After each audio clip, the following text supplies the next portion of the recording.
What's the meaning of butte?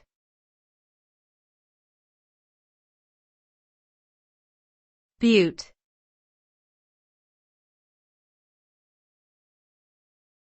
Butte.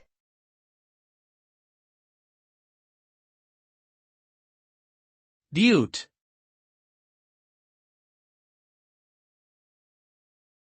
Butte.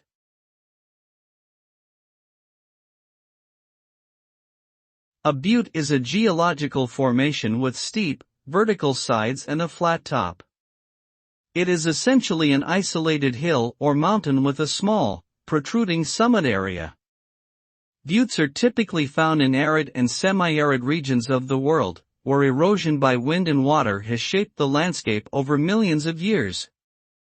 They are often made of sandstone, shale, or volcanic rock, and can range in height from a few meters to several hundred meters. Buttes are important landmarks and tourist attractions, as they offer spectacular views of the surrounding area and provide insights into the geological history of the region.